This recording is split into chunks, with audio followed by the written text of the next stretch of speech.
Welcome back. आप देख रहे हैं बनो अपना फाइनेंस मिनिस्टर। मैं हूं आपके साथ कविता थपलियाल। अब शेयर मार्केट QSPs के मायने ब्रोकर्स का साइज जब ठीक ठाक बड़ा हो जाता है तब उन्हें क्वालिफाइड स्टॉक ब्रोकर्स QSP की कैटेगरी में डाला जाता है और इसके बाद उन्हें ज़्यादा कड़े नियमों और कानूनों का पालन भी करना पड़ता है। तो क्या होते हैं ये क्वालिफाइड स्टॉक ब्रोकर्स और इनकी समझ लेना आपके लिए क्यों ज़रूरी है, इसी पर अब हम बात करेंगे और आगे दर्शकों के सवालों के जवाब भी हम देंगे। Arnab Pandya, founder money edu school, और हेमंत तुस्तिकी, CEO वाइस इन्वेस्ट हमारे साथ जुड़ गए हैं। आप दोनों का स्वागत है।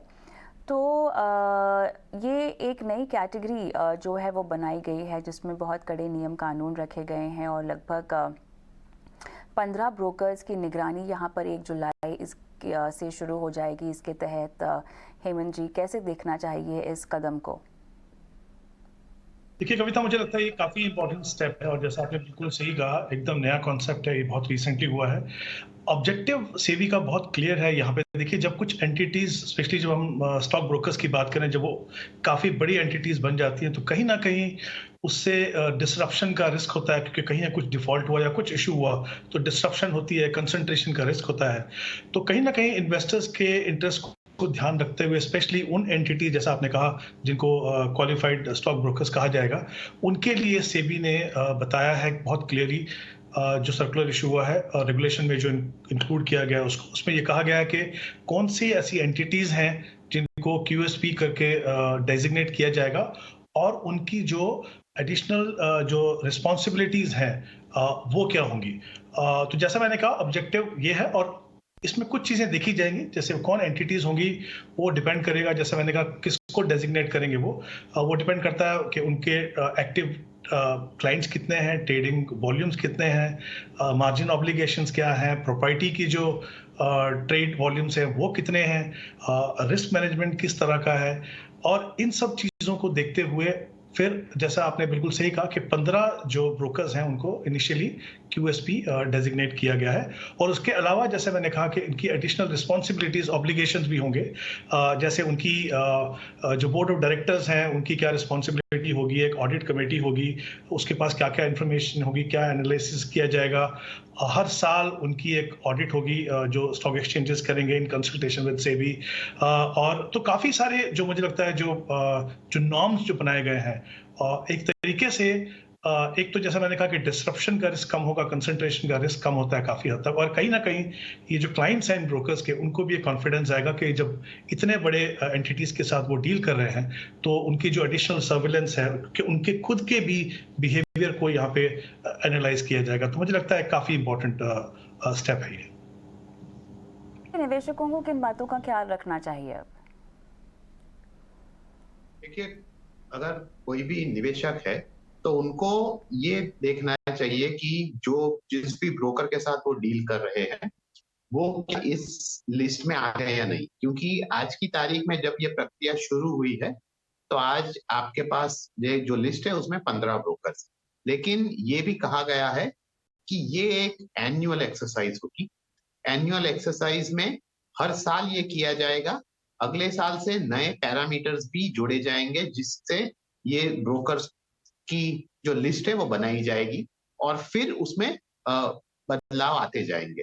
तो एज एन इन्वेस्टर आपको ये जानना जरूरी है कि क्या आप एक क्वालिफाइड स्टॉक ब्रोकर के साथ डील कर रहे हो या नहीं, क्योंकि जब आप कर रहे हो इसका मतलब ये होता है कि ये एक बड़ा ब्रोकर है जिसका इम्पैक्ट ओवरऑल स्टॉक मार्केट पे बड़ा हो सकता है इन केस कोई प्रॉब्लम हो तो। लेकिन अगर वो इस रूल के तहत वो कवर्ड है तो उसका मतलब ये भी है कि वो एक एडिशनल या एनहेंस्ड गाइडलाइंस को फॉलो कर रहे हैं और उसमें जैसे कि लिस्ट बड़ा लंबा है इन टर्म्स ऑफ उनकी रिस्पॉन्सिबिलिटी, उनका गवर्नेंस कैसा है, क्या उनके पास किस प्रकार का टेक सपोर्ट है, क्योंकि बड़े क्लाइंट को हैंडल करने के लिए उनके पास एक मजबूत टेक सपोर्ट चाहिए। दूसरी बात यह है कि उनका ये हैकिंग के सामने किस प्रकार का एक्शन है, फिर उनकी जो इंफ्रास्ट्रक्चर है वो किस प्रकार का उन्होंने बनाया हुआ है, ये सभी फैसिलिटीज आ जाती है अंदर। तो इसीलिए ये बहुत जरूरी है कि आप देखें कि क्या आपका ब्रोकर इसमें आता है, क्योंकि जब वो आएंगे तब उनको इनका ये ऑडिट होगा, ये सब डिटेल्स बाहर आएंगी, तो आपको भी एक as a level of confidence एक बढ़ जाएगा कि मैं एक एंटिटी के साथ डील कर रहा हूं जो फाइनेंशियली साउंड है और उस पर अच्छी तरह से निगरानी भी हो रही है। तो जिस प्रकार का ये सर्वेलेंस मोड है, उससे as an investor, not only अगर आप इसके क्लाइंट हो या नहीं, लेकिन as an overall investor in the capital markets, आपको भी एक कॉन्फिडेंस आएगा कि भारतीय कैपिटल मार्केट्स की जो सिस्टम है, उसमें जो सर्वेलेंस है, उसमें जो रूल्स बनाए गए हैं, वो इस तरह से इवॉल्व होते जा रहे हैं कि कोई भी एंटिटी एक ओवरऑल सिस्टमैटिक रिस्क बाजार को ना दे और ये ओवरऑल मार्केट को स्टेबल रखे। चलिए, तो QSPs के बारे में तमाम जानकारी आप लोगों ने दे दी और इसी के साथ हमारे दर्शक भी फोन लाइन पर जुड़ गए हैं। मिथिलेश कुमार। मिथिलेश, नमस्कार। नमस्कार मैम, नमस्कार। आपने अपना सवाल भेजा, धन्यवाद। आपने SBI large and mid cap, quant active, HDFC focus 30, Canara Robeco का स्मॉल कैप और मोतीलाल ओसवाल मिड कैप में पैसे डाले हुए हैं, है ना? हाँ जी, हाँ हाँ। ओके, और कितने साल तक आप इसे निवेश करेंगे? 10 साल? मैम ये मेरे को वो 10 से 15 साल में ये करना है मेरे को, और मैंने आपका शो देख करके और खुद का रिसर्च करके 5 फंड का चुनाव किया हूँ मैंने, तो अच्छा। आपसे शेयर किया। तो फंड कैसा है, इसमें करना चाहिए या बदलाव करना चाहिए? सर, कितना आपने ये किस लक्ष्य हेतु किया है? ये 10 से 15 साल। कितना कॉर्पस इकट्ठा करना होगा, उसी के तहत आपको बता पाएंगे कि आपकी जो राशि है SIP की, वो तकरीबन कितना आपको इकट्ठा करके देगी? करीब 10 साल में मैम 1 करोड़ रुपए की आवश्यकता है। ओके, हेमंत जी, आपके पास है ये सवाल शायद। जी कविता, आई थिंक इम्पोर्टेंट एस्पेक्ट है। तो कहा कि इनका जो टाइम होराइजन है वो 10 साल है, और उन्होंने कहा जैसे 10 से 15 साल है तो और भी बेहतर है, क्योंकि इक्विटी में जब आप SIP से इन्वेस्ट करते हैं तो आपकी एवरेज होल्डिंग कम हो जाती है, तो जितना लंबा समय देंगे उतना ही लंबा समय आपकी इन्वेस्टमेंट को ग्रो करने का होगा। दूसरा, जब आप इतने लंबे समय के लिए इन्वेस्ट करते हो तो जाहिर सी बात है कि आपको ऐसी एसेट क्लास में इन्वेस्ट करना है जहां पे आप इन्फ्लेशन को बीट कर सकें, जो इक्विटी है। और इन्होंने अच्छा ये किया है कि फंड चुने हैं जो वो सारे के सारे फंड जो हैं वो इक्विटी में है और वेल डाइवर्सिफाइड फंड है। तो ब्रॉडली मैं कहूँगा कि जो कैटेगरीज हैं वो सही चुनी है उन्होंने। तो जो जैसे टोटल 5 में से 3 फंड जो है उनके, वो तो बिल्कुल उसमें वो डेफिनेटली कंटिन्यू या इन्वेस्ट कर सकते हैं। जैसे अगर हम देखें कि SBI का लार्ज एंड मिड कैप है और कैनरा रोबेको स्मॉल कैप और HDFC फोकस फंड, ये तीनों में 4-4 हज़ार इन्वेस्ट कीजिए। इन्होंने पूछा है कि मिड कैप में क्या वो PGM मिड कैप के साथ जाए या फिर मोतीलाल, तो मेरी प्रेफरेंस रहेगी कि मोतीलाल मिड कैप के साथ जाइए। 5वां फंड जो उन्होंने क्वांट जो एक्टिव फंड रखा है वो बेसिकली मल्टी कैप कैटेगरी का फंड है। एक अच्छी कैटेगरी है, बट मुझे लगता है कि ओवरऑल जिनका एलोकेशन मैं देख रहा हूँ डिफरेंट सेगमेंट्स को, तो अगर ये एक वहाँ पे लार्ज एंड मिड कैप जैसे ICICI Pru large and mid cap अगर फंड रखें तो उनके पोर्टफोलियो में सही बैलेंस भी लाएगा, मुझे लगता है थोड़ी स्टेबिलिटी भी बढ़ेगी। तो इस तरह से जो आपने फंड चुने, जैसा मैंने कहा 4 फंड बिल्कुल सही हैं। 5वां फंड एक मेरी सजेशन है कि आप ICICI Pru large and mid cap को देखें क्वांट एक्टिव फंड की जगह। मिथिलेश जी, और कोई सवाल पूछना है आपने? मेरे को ये पूछना था कि यदि 4-5 फंड की जगह मैं 4 फंड रखना चाहूँ तो कौन सा फंड हटा दूं और इस पैसा को किस किस फंड में बांट दूं? आपके पास स्कोप है, चाहे तो एक फंड कम कर सकते हैं। जैसे हमने कहा कि आप HDFC फोकस फंड को रखिए, SBI लार्ज एंड मिड को रखिए, ICICI लार्ज एंड मिड को रखिए, और एक जो मिड कैप फंड है एक और उनका, उसको आप छोड़ सकते हैं, क्योंकि लार्ज एंड मिड का आपको ऑलरेडी अच्छा एक्सपोजर इन दो फंड से मिलेगा। और आप एक स्मॉल कैप फंड को रखिए जो कैनरा रोबेको है। तो इन चारों फंड में अगर 5-5 हज़ार रुपये इन्वेस्ट करें तो मुझे लगता है एलोकेशन बिल्कुल ठीक होगा। शुक्रिया मिथिलेश अपना सवाल हमें भेजने के लिए। तनुज फोन लाइन पर है मेरे साथ। हाँ जी, हाय, गुड इवनिंग। कहाँ से बोल रहे हैं आप? मैं दिल्ली NCR से बोल रहा हूँ कविता। धन्यवाद अपना सवाल भेजने के लिए तनुज, बताइए। हाँ जी, मेरा पोर्टफोलियो है और मैं लॉन्ग टर्म इन्वेस्टर हूँ। मेरे ख्याल से कुछ तो इनहेरिटेड पोर्टफोलियो है, लेकिन कम से कम 20 साल से मैं निवेश कर रहा हूँ सिस्टमैटिकली। थोड़ा सा अभी मेरा रिटर्न जो है म्यूचुअल फंड्स में वो कम हो गया है, जबकि जो मैं शेयर्स का खुद पोर्टफोलियो मेंटेन करता हूँ उसमें मुझे 17-18% वेरी वेरी लॉन्ग टर्म में मिल रहा है। लेकिन जो मेरी स्कीम्स हैं वो ऑब्वियसली थोड़ा सा मार्केट भी कम है, लेकिन जो मेरे टॉप मतलब मेजर एलोकेशन के फंड है उसमें थोड़ा रिटर्न कम हो गया। तो मैं चाह रहा था कि जो मेरे एग्जिस्टिंग फंड है उसमें किस में चेंजेस करने चाहिए सिस्टमैटिकली। कुछ फंड्स में अभी नहीं जोड़ रहा हूँ, मतलब जगह जगह से एनालाइज करके, बट कुछ एग्जिस्टिंग फंड है जो कि थोड़े से हैवी वेट हो गए हैं लेकिन रिटर्न नहीं दे रहे। Okay, alright. तो अभी ये लमसम इन्वेस्टमेंट के लिए आपके पास 33 लाख है, ऐसा आप कह रहे हैं? हाँ जी, एक्चुअली थे, लेकिन थोड़ा सा आपका क्वेश्चन कुछ थोड़े दिनों में आया, तो पीछे जब भी 1000 पॉइंट कभी मार्केट गिरी है तो मैंने उसको लमसम इन्वेस्ट किया, क्योंकि मैं काफी एक्सपीरियंस्ड हूँ। तो जैसे मैंने 5 लाख करके जैसे निपॉन ऐड कर लिया स्मॉल कैप, या कुछ मैंने स्टॉक लेना था तो वो मैंने ले लिया है पीछे अडानी के वजह से जो स्टॉक मार्केट में थोड़ा सा इम्बैलेंस आया था। तो अराउंड इतना है मेरे पास अभी 20-25 के करीब है। हाँ जी। ओके, 20-25 के करीब है। और वो आपको सीधा म्यूचुअल फंड्स में डालना, डायरेक्ट इक्विटी में नहीं डालना? नहीं, मैं चाहता हूँ कि म्यूचुअल फंड मुझे वैसे बेटर, मेरा प्रेफर्ड म्यूचुअल फंड ही रहता है, लेकिन जस्ट दैट की थोड़ा सा रिटर्न अभी कम है। हाँ जी। ओके, आपने कहा है कि वेल्थ क्रिएशन का ही आपका गोल है और रिटायरमेंट 2038 तक है, तो उसी के लिए मेरे ख्याल से और कोई मेरा मतलब इमीडिएट नीड नहीं है, house, car, any capital asset, I don't have that requirement. हाँ जी। ऑलराइट, अर्नव जी बताइए क्या करना चाहिए तनुज को? देखिए, 2-3 चीज है। एक, जो इन्वेस्टमेंट चल रहा है काफी लंबे समय से चल रहा है, तो इसीलिए जो एक्यूमुलेशन हुआ है वो भी काफी अच्छा हुआ है। तो उनके आगे जाते हुए इसे जो उनके लक्ष्य है उसके लिए इसका इस्तेमाल हो सकता है। दूसरी बात यह है कि अगर हम पोर्टफोलियो की ओर देखें तो उसमें बहुत क्लियरली हमें दिखाई दे रहा है कि थोड़े ज्यादा फंड है, और ज्यादा फंड इसलिए भी है क्योंकि कई कैटेगरीज में जो फंड है वो मल्टीपल फंड्स है। फॉर एग्जांपल हम देख सकते हैं कि जो टैक्स सेविंग है उसमें मल्टीपल फंड्स है। सिमिलरली स्मॉल कैप में भी मल्टीपल फंड्स है, उन्होंने अपने पोर्टफोलियो में जोड़े हुए।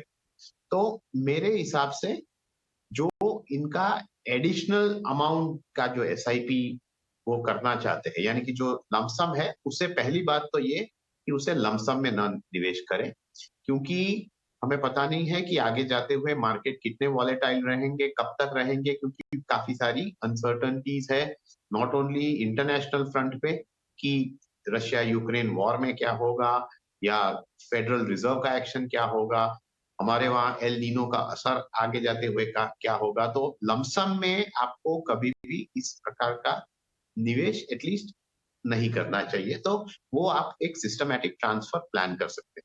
अब बात आती है कि इतने सारे फंड्स में से कहां पर करना चाहिए। तो मेरा सुझाव ये है कि जो फंड्स है उसमें से पराग परीक का जो फ्लेक्सी कैप है, मिराई का इमर्जिंग ब्लू चिप है, निपॉन का स्मॉल कैप है, ये एग्जिस्टिंग फंड्स है। वहीं पर ये जो एसआईपीज है वो डायरेक्ट करनी चाहिए। और एक फंड जो उनके पोर्टफोलियो में नहीं है वो एक, मैं कहूंगा कि एक मिड कैप फंड जोड़ दे, क्योंकि इतने सारे हैं तो उसमें मिड कैप का एक जो फ्लेवर है वो मिसिंग है, तो उसमें कोटक का इमर्जिंग इक्विटीज जोड़ दे। अब आती है, ये हो गया in terms of the new investment. अब जो एग्जिस्टिंग इन्वेस्टमेंट है उसमें क्या करना चाहिए। तो देखिए, 2 फ्लेक्सी कैप फंड है, तो उसमें से आप एक में एबीएसएल का जो फ्लेक्सी कैप है वहां पर नया निवेश करने की जरूरत नहीं है। Over a period of time इसे भी आप दूसरे फ्लेक्सी कैप में मर्ज कर सकते हैं। इसी तरह से जो टैक्स सेविंग फंड्स है उसमें जैसे लॉक इन पीरियड खत्म हो जाए तो वहां से भी आप अमाउंट निकाल सकते हैं और उसे भी कंसोलिडेट कर सकते हैं। सिमिलरली स्मॉल कैप कैटेगरी का जो फंड्स है उसमें से आप 2 रख के बाकी में से निकल सकते हैं, और जिसमें एक तो निपॉन का हो गया और दूसरा डीएसपी का, ये 2 रख के आप दूसरे में से निकल जाइए। तो इससे ऑटोमेटिकली पोर्टफोलियो का साइज भी कम हो जाएगा, in terms of number of holdings consolidate हो जाएगा, और आप अपने गोल्स की तरफ आगे बढ़ सकते हैं। तनुज, कोई सवाल पूछना है आपने? जी, मेरा कंसोलिडेशन ही लक्ष्य था। थोड़ा सा मैं ऑलरेडी कर रहा हूँ, लेकिन क्योंकि अमाउंट थोड़ा ज्यादा हो गया है, तो मैं जानना चाह रहा था कि जैसे एबीएसएल है और मेरे एसेट इतना लार्ज कैप है, इसमें से निकल के मैं किस में डालूं? मतलब एलोकेशन क्या रहे इन फंड्स के बीच में, जो 4 या 5 फंड्स बताए, उसमें वेटेज क्या रहे आपस में? देखिए, वेटेज इन टर्म्स ऑफ आप इक्वल डिस्ट्रीब्यूशन कर सकते हैं, क्योंकि आपके ओवरऑल पोर्टफोलियो में सभी मार्केट कैप्स का एक्सपोजर है। तो जैसे ही आप निकाल लें, तो उसमें से उसी प्रकार के सिमिलर काइंड ऑफ फंड में आप डाल सकते हैं। और ये जो नए नाम बताए हैं, वो तो आपके जो एडिशनल अमाउंट ऑफ इन्वेस्टमेंट है उसी के लिए है, लेकिन आप इक्वल अमाउंट इसमें डिस्ट्रीब्यूट कर सकते हैं इन टर्म्स ऑफ जितना भी है आपके पास, क्योंकि देखिए आपका पोर्टफोलियो काफी लार्ज है, तो उसमें से थोड़ा वेटेज यहाँ वहां होने से कुछ बहुत बड़ा फर्क पड़ने वाला नहीं है, तो आप इसमें इक्वल डिस्ट्रीब्यूशन कर सकते हैं। तो उम्मीद करते हैं कि आपको सलाह समझ में आ गई हो। ऑल द बेस्ट आपके पोर्टफोलियो को लेकर।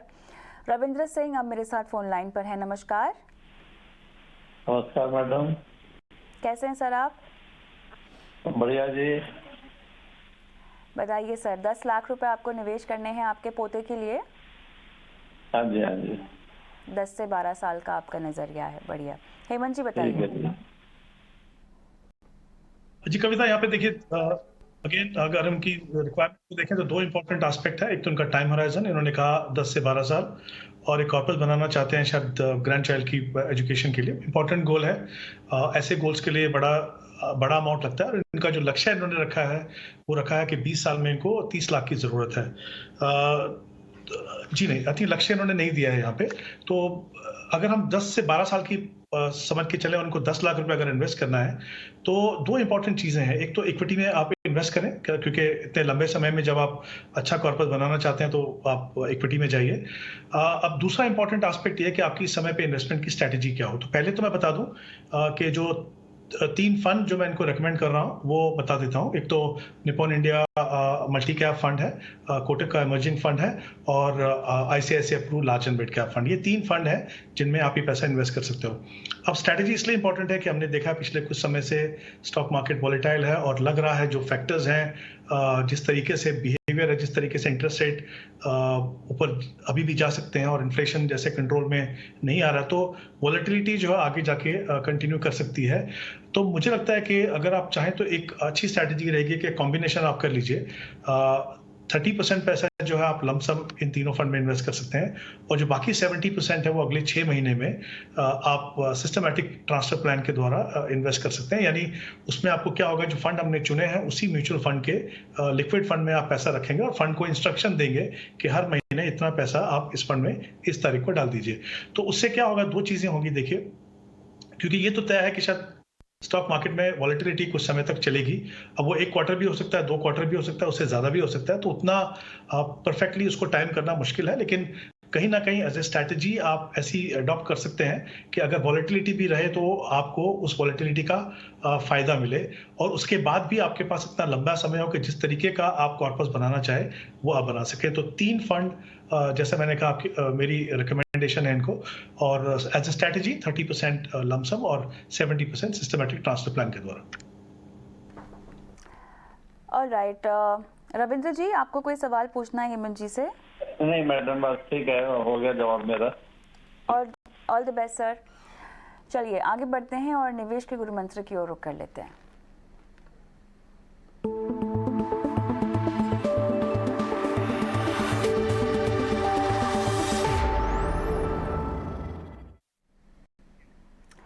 अर्णव जी बताएं, आपका गुरु मंत्र क्या है आज का?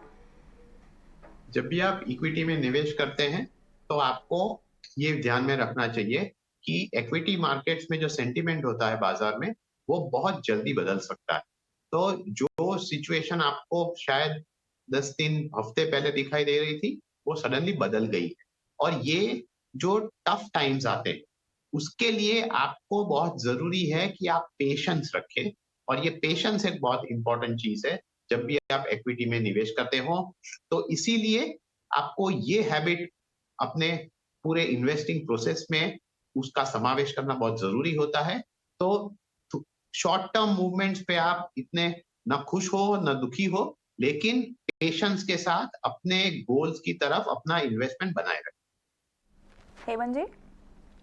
कविता, करंट मार्केट कंडीशन को देखते हुए मेरी भी सलाह उन इक्विटी इन्वेस्टर्स के लिए है, क्योंकि जैसे जिस तरीके की हम वॉलेटिलिटी देख रहे हैं, तो मैं बताना चाहूंगा कि ये पॉसिबल है कि कुछ क्वार्टर्स या 12 से 18 महीने आपके पोर्टफोलियो में या तो रिटर्न बहुत कम बने या तो नेगेटिव रिटर्न बने।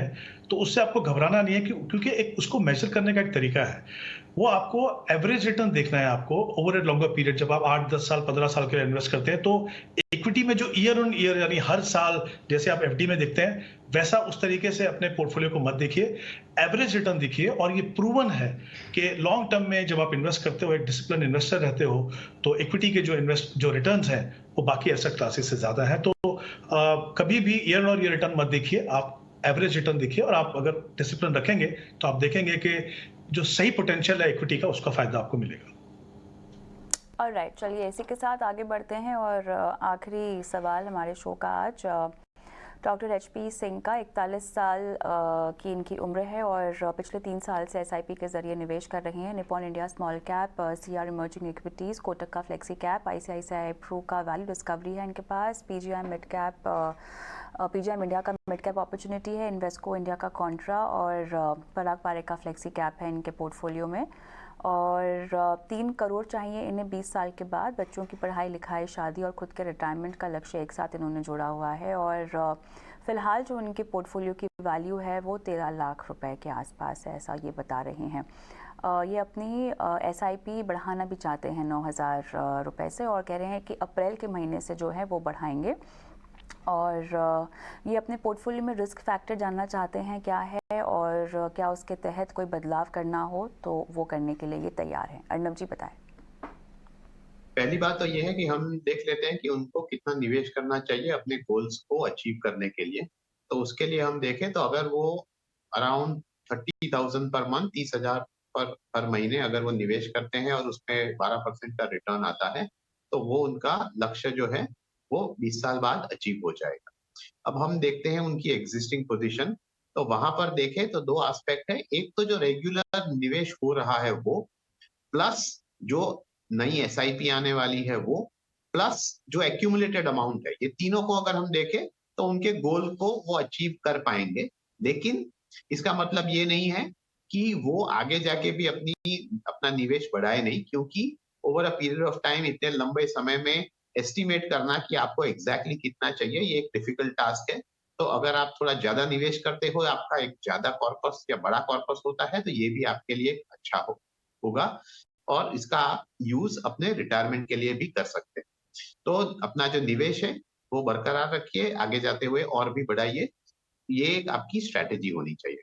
तीसरी बात आती है in terms of the schemes को जो उन्होंने सिलेक्ट की है, तो उनका जो पोर्टफोलियो है उसमें कोई डुप्लीकेशन नहीं है। काफी अलग प्रकार के फंड्स भी उन्होंने शामिल किए हैं अपार्ट फ्रॉम जो प्लेन वेनिला स्कीम्स होती है।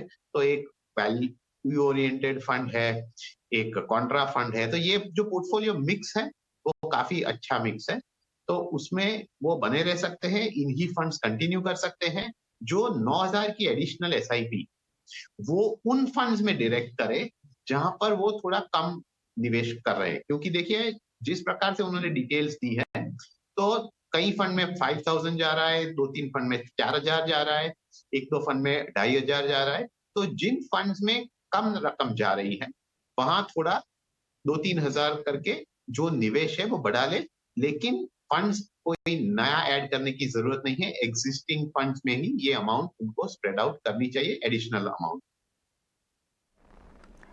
ऑलराइट, चलिए इसी के साथ शो को भी समाप्त करने का समय हो गया है। हेमंत जी आपका, अर्नब जी आपका बहुत बहुत धन्यवाद, आपने समय निकाला दर्शकों की फाइनेंशियल प्लानिंग की। मुझे भी इजाज़त दी, लेकिन जाते जाते एक नंबर आपकी स्क्रीन पर छोड़े जा रहे हैं, ये हमारा व्हाट्सएप नंबर है। इस नंबर पर हमें इंतज़ार रहता है आपके सवालों का, 9619873567 ये व्हाट्सएप नंबर है। अपना सवाल आप हमें भेज सकते हैं लिखित रूप में, आप चाहें तो अपने सवाल का वीडियो बनाकर वो वीडियो भी इस नंबर पर अपलोड कर सकते हैं। वीडियो हम टीवी पर दिखाएंगे और हमारे एक्सपर्ट आपकी लाइव फाइनेंशियल प्लानिंग करेंगे। नमस्कार।